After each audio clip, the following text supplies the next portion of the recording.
Good morning students. मैं Himlata Ojha from department of botany, government PG college Barmer.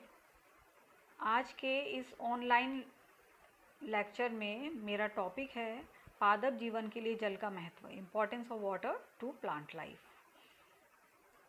ये topic BSc part 3 के botany के paper 2 plant physiology और biochemistry की यूनिट 1 का फर्स्ट टॉपिक है। पिछले लेक्चर में मैंने आपको सिलेबस डिस्कस किया था और ये भी बताया था कि हिंदी मीडियम और इंग्लिश मीडियम के स्टूडेंट्स कौन कौन सी बुक जो है वो उपयोग में ला सकते हैं इस पेपर को पढ़ने के लिए। आज इस टॉपिक से हम शुरुआत करते हैं, importance of water to plant life. जल जो होता है वो सजीवों का सबसे मुख्य और एक आवश्यक घटक होता है। हम कह सकते हैं कि जो जल है वो किसी भी लिविंग के लिए एक बेसिक मॉलिक्यूल ऑफ लाइफ है। ठीक है, जो भी कोशिकाओं के भीतर और बाहर के वातावरण में भौतिक और रासायनिक जितनी भी क्रियाएं होती हैं उनको एक नेचुरल एनवायरनमेंट या प्राकृतिक वातावरण जल प्रदान करता है। जल का महत्व इस बात से भी लगाया जा सकता है कि इस पृथ्वी पर जब जीवन की उत्पत्ति हुई तो वो जल माध्यम में ही हुई थी। तो पौधों में भी जल के कुछ महत्वपूर्ण कार्य हैं जो ये सिद्ध करते हैं कि जल पौधे की लाइफ के लिए बहुत ही महत्वपूर्ण होता है। पहला कार्य है जीव द्रव्य का घटक। जल जो है वो कॉन्स्टिट्यूएंट ऑफ प्रोटोप्लाज्म है कि जल जो जीव द्रव्य का एक आवश्यक घटक होता है। ये प्रोटोप्लाज्म के जितने भी संगठक अणु होते हैं उनकी संरचना और कार्य के लिए उत्तरदायी होता है। किसी भी कोशिका में जीव द्रव्य के कुल भाग का 95% तक 70 to 95% जो होता है वो जल होता है। तो जल अगर अनुपस्थित नहीं होगा तो वो जीव द्रव्य भी एक्टिव नहीं होगा। हम सब जानते हैं कि कोशिका में मेटाबॉलिक एक्टिविटीज़ जो होती हैं वो जीव द्रव्य में संपन्न होती हैं और उसके लिए जल का होना, उसमें जल एक माध्यम के रूप में होना ज़रूरी होता है। अगर वो नहीं होगा तो वो जीव द्रव्य एक्टिव नहीं होगा। तो जल में जो भी एक क्रिटिकल जो उसका लेवल होता है, जो एक विशिष्ट स्तर होता है, उस विशिष्ट स्तर से अगर कम जल की मात्रा कोशिका में मौजूद होती है तो वो कोशिका जो होती है वो मृत हो जाती है। कुछ अपवाद यहाँ पर एक बहुत एक्सेप्शंस आर ऑलवेज देयर है ना। तो एक अपवाद है वो है बीज, खास करके डोरमेंट सीड्स जो होते हैं वो जब प्रसुप्त बीज होते हैं तो उन बीजों के अंदर जो जल की मात्रा होती है वो 5% से भी कम, कभी कभी तो नगण्य होती है, बिल्कुल शून्य होती है। ऐसी स्थिति में वो वाइबल होते हैं, वो जीवनक्षम होते हैं, उनमें जीवन की क्षमता होती है और जैसे ही उनको वाटर अवेलेबल होता है तो वो अंकुरित हो जाते हैं। तो ये ज़रूर है कि उनके सक्रिय होने के लिए जल की आवश्यकता होती है, लेकिन वो डोरमेंट सीड जो होता है वो कम मात्रा में भी अपने आप को वाइबल बनाए रखता है। सेकेंड इम्पॉर्टेंट रोल जल का है कि ये एक विलायक के रूप में कोशिकाओं में काम आता है। एज ए सॉल्वेंट इसको यूज़ करते हैं। इसको तो यूनिवर्सल सॉल्वेंट कहा जाता है जल को, यानी कोशिका के अंदर हो या कोशिका के बाहर, जल जो होता है वो महत्वपूर्ण विलायक होता है। ये विलय इसमें घुलते हैं और विलयन का निर्माण करते हैं। तो जल विलयन जो है वो कोशिकाओं में पाया जाता है। तो इससे पादप कोशिकाओं में जल में ही विभिन्न जो जैव क्रिया होती हैं वो संपन्न होती हैं। तो जो भी आवश्यक गैसें हैं, खनिज लवण हैं, कार्बनिक पदार्थ हैं वो इसमें घुले रहते हैं।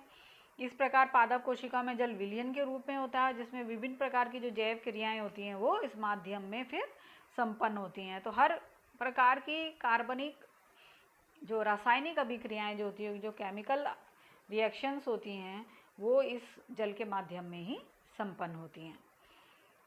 तीसरा रोल जो जल का रहता है महत्वपूर्ण वो ये है कि ये एक ट्रांसलोकेशन मीडियम के रूप में काम करता है, स्थानांतरण माध्यम के रूप में। अब इससे पहले वाले टॉपिक में क्या था कि जल एक विलायक का काम करता है, सब इसमें खनिज लवण और गैसेस वगैरह इसके अंदर घुल जाते हैं और उसी से वो विस्तृत होते रहते हैं, डिफ्यूज़ होते रहते हैं फ्रॉम सेल टू सेल, एक सेल से दूसरे सेल में उनका विसरण जल के माध्यम में होता है।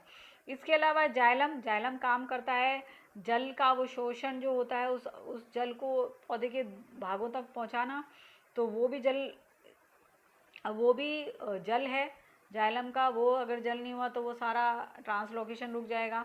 फ्लोएम का काम होता है कि वो खाद्य पदार्थ को पहुंचाने का, उसके परिवहन का काम करता है कार्बनिक पदार्थों के, तो वो अगर जल मौजूद नहीं होगा तो वो भी रुक जाएगा। तो जल जो होता है वो महत्वपूर्ण ट्रांसलोकेशन मीडियम का काम करता है। नेक्स्ट उपयोग होता है, जल जो होता है वो रासायनिक अभिक्रियाओं में, रासायनिक अभिकारक रिएक्टेंट के फॉर्म में पौधों में यूज़ होता है। पौधों में महत्वपूर्ण क्रिया होती है प्रकाश संश्लेषण। तो जो प्रकाश संश्लेषण की क्रिया में क्या होता है कि जो हाइड्रोजन, जो वाटर होता है वो हाइड्रोजन और हाइड्रोक्सिल आयन के अंदर ब्रेक हो जाता है। तो हाइड्रोजन आयन जो होते हैं वो, उनका उपयोग होता है तो कार्बन डाइऑक्साइड का रिडक्शन होता है या अपचयन होता है और कार्बोहाइड्रेट का निर्माण होता है। तो प्रकाश संश्लेषण में कार्बोहाइड्रेट बनता है खाद्य पदार्थ के रूप में। तो वो तभी संपन्न हो पाएगा जब जल मौजूद होगा। जब जल मौजूद होगा तो हाइड्रोक्सिल आयन होंगे और वो फिर कार्बन डाइऑक्साइड के रिडक्शन में काम आएंगे। तो ये महत्वपूर्ण रिएक्टेंट के फॉर्म में इस रिएक्शन में यूज़ होता है। नेक्स्ट इसका उपयोग है, जल जो होता है वो सॉल्यूट के आयोनाइजेशन के दौरान यूज़ होता है, विलयों के आयनीकरण में ये यूज़ होता है। जब जल जो होता है, जल अणु जो होते हैं वो इलेक्ट्रिक डाइपोल की तरह व्यवहार करते हैं। उनके इसके जो H आयन और OH आयन होते हैं वो इलेक्ट्रिक डाइपोल की तरह काम करते हैं। ये जल में घुलने पर जो भी विलेय अणु होते हैं वो जब ऑक्सीकृत हो जाते हैं तो इन आयनों को जल अणु घेर कर उनके चारों ओर एक हाइड्रेशन शेल का निर्माण करते हैं। इस कारण आयन जो होते हैं वो एक दूसरे से पृथक रहते हैं, यानी जो भी अणु, जो भी विलेय जो होते हैं जब वो आयनीकृत हो जाते हैं, आयनीकृत होते हैं तो उनमें कैटायन और एनायन का निर्माण होता है ना, तो वो वापस में ना जुड़ें तो जल जो होता है वो उसके चारों तरफ एक हाइड्रेशन शेल का निर्माण कर देता है, और जिससे कि वो डिफ्यूजेबल बने रहते हैं, वो विसरणशील बने रहते हैं, वो एक कोशिका से दूसरे कोशिका में गमन करते रहते हैं। अब कैसे हाइड्रेशन शेल बनता है? सपोज कैटायन है, बीच में एक कैटायन है और जल क्या करता है उस कैटायन के चारों तरफ भी, जैसे बताया इलेक्ट्रिक डाइपोल होता है, तो उसमें क्या होता है हाइड्रोजन आयन होते हैं और OH आयन होते हैं। जल में क्या है H2O है ना, तो 2 हाइड्रोजन के आयन है और एक ऑक्सीजन का अणु। तो ऑक्सीजन पे माइनस और हाइड्रोजन पे प्लस चार्ज रहता है।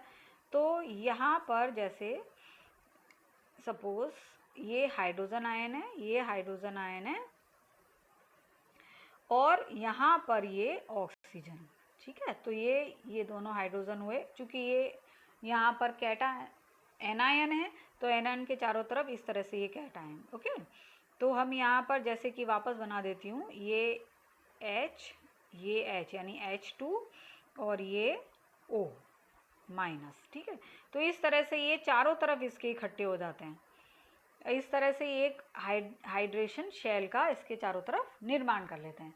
तो इसी तरह जब कैटायन होगा तो उसके चारों तरफ फिर O और H आयन ऐसे इकट्ठे हो जाएंगे। तो ये आपस में जो एनायन और कैटायन है उस विलेय के, वो आपस में जुड़ नहीं पाते हैं और आसानी से पृथक अलग अलग रूप में ये डिफ्यूजेबल बने रहते हैं। तो जल जो होता है वो इलेक्ट्रिक डाइपोल यही हो गया जो कि ये एनायन और कैटायन की तरफ काम करते हैं और क्या निर्माण करते हैं, हाइड्रोजन शेल का निर्माण करते हैं। नेक्स्ट उपयोग है जल का कि जल जो होता है वो पादप के जो अंग होते हैं उनकी स्फीति को बनाए रखता है। ये एक आगे अब हम लेंगे जब आपको मैं पढ़ाऊंगी जब पूरा वाटर का फंक्शन। तो पादप कोशिकाओं में अधिकतर क्या होता है, जल वैक्यूल्स के अंदर रहता है, जिससे कि कोशिका और उसके जितने भी कोशिकांग होते हैं उनकी जो टर्जिडिटी या स्फीति होती है वो बनी रहती है। और जब कोशिकाओं की स्फीति बनी रहती है तो उसकी जो वृद्धि होती है और उसका जो सेल का जो विभाजन जो होता है, जो डिवीज़न होता है वो लगातार होता रहता है। मेरिस्टेमेटिक एक्टिविटी जो होती है वो बनी रहती है और स्फीत कोशिका में जैव क्रियाएं जो होती हैं वो संपन्न होती रहती हैं, ठीक है।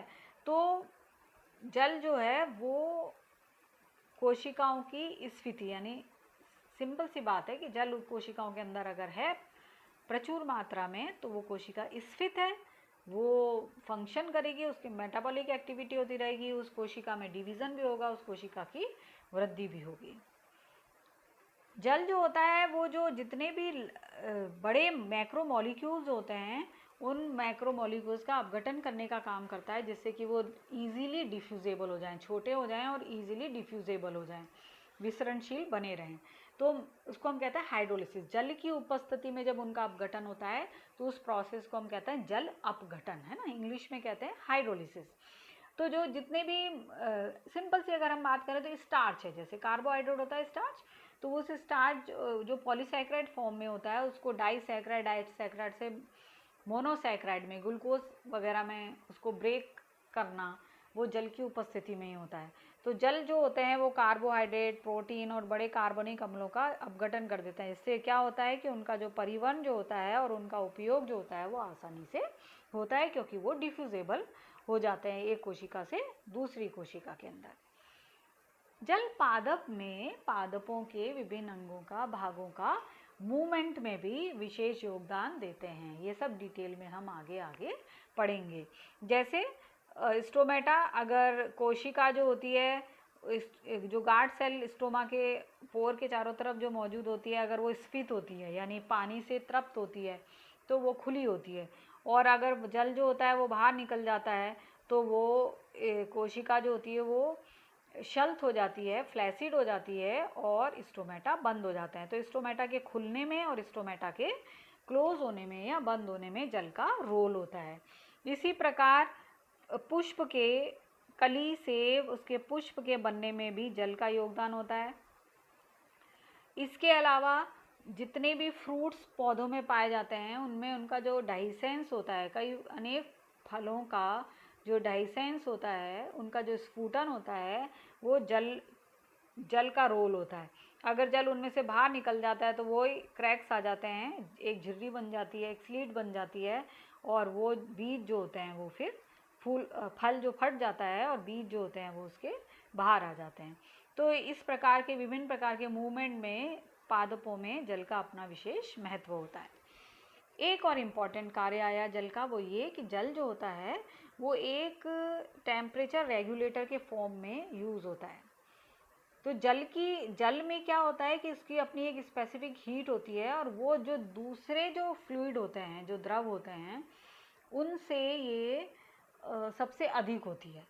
इसके अलावा उसका जो हीट ऑफ एवोपराइजेशन, जो वाष्पन ऊष्मा जो होती है ना, वो भी बाकी द्रवों से ज़्यादा होती है। तो इन दोनों लक्षणों से क्या होता है कि एक कंटिन्यूअस फॉर्म से जो पौधों पे जो विकिरण, पत्तियों पे जो विकिरण पड़ते हैं, सूर्य के जो विकिरण पड़ते हैं, उसके पश्चात भी ये जो दो हीट होती हैं वो उसको कूल बनाए रखती है, उसके टेम्परेचर को डाउन रखती हैं, नियंत्रण में रखती हैं। तो वो टेम्परेचर जो होता है वो पौधे का बढ़ता नहीं है। तो जल जो होता है ये तभी संभव होगा जब जल पौधे में पर्याप्त मात्रा में मौजूद होगा। तो ये एक रेगुलेटर का काम करता है, टेम्परेचर को ठंडा बनाए रखता है। इसके अलावा हम पढ़ते हैं कि पौधे या बड़े पेड़ जो होते हैं उनके चारों तरफ बहुत ठंडक रहती है, तो उसका कारण होता है कि ट्रांसपीरेशन। तो ट्रांसपीरेशन भी क्या होता है, जल का वायवीय भागों से वाष्प के रूप में बाहर आना। तो जल जब उसमें मौजूद है और वो वाष्प के रूप में बाहर आता है तो उसके चारों तरफ के एनवायरनमेंट को भी वो ठंडा रखने का काम करता है। लास्ट महत्वपूर्ण जो एक कार्य है जल का, वो है कि वो किसी भी पौधे के जीवन चक्र में एक माध्यम के रूप में काम करता है। जितने भी जलीय पौधे होते हैं या लोअर प्लांट्स होते हैं, उनके लाइफ के अंदर, लाइफ में पौधे का पूरे जीवन चक्र में पौधा कहीं ना कहीं माध्यम का काम करता है। कई पौधों के जो बीज होते हैं, उनके जो फल होते हैं, उनके जो बीजाणु होते हैं, वो जल के माध्यम में प्रकीर्णित होते हैं, है ना। जलीय पौधों के तो होते ही हैं, और भी कई पौधे होते हैं जिनके जल से एक जगह से दूसरी जगह पर जल जो है उन बीजों को ले जाने का काम करता है और उनके प्रकीर्णन का काम करता है। इसके अलावा आपने फर्स्ट ईयर में मैंने आपको पढ़ाया था कि टेरिडोफाइट्स में जब निषेचन की क्रिया होती है तो जो एंथ्रेजॉइड्स होते हैं वो एंथ्रेजॉइड्स का जो एग, कार्किकोनियम के एग तक जो सफ़र होता है वो जल की उपस्थिति में ही होता है। जल बहुत ही कम मात्रा में ज़रूरी होता है लेकिन आवश्यक होता है। अगर वो नहीं होगा तो एंथ्रेजॉइड्स का जो मूवमेंट है वो नहीं हो पाएगा।